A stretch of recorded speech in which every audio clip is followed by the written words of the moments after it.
গোটা বাংলাদেশ যেন একটি মৃত্যুপুরীতে পরিণত হয়েছিল।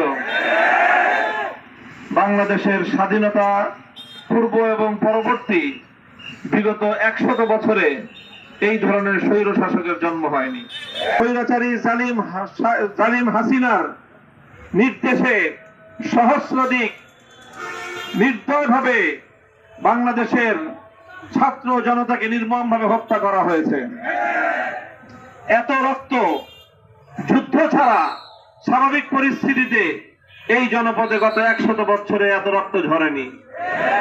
2013 সালে রাতে অন্ধকারে শাপলা চত্বরে স্যান্ডেলিনা সো রূপচর্চায় আভিজাত্য,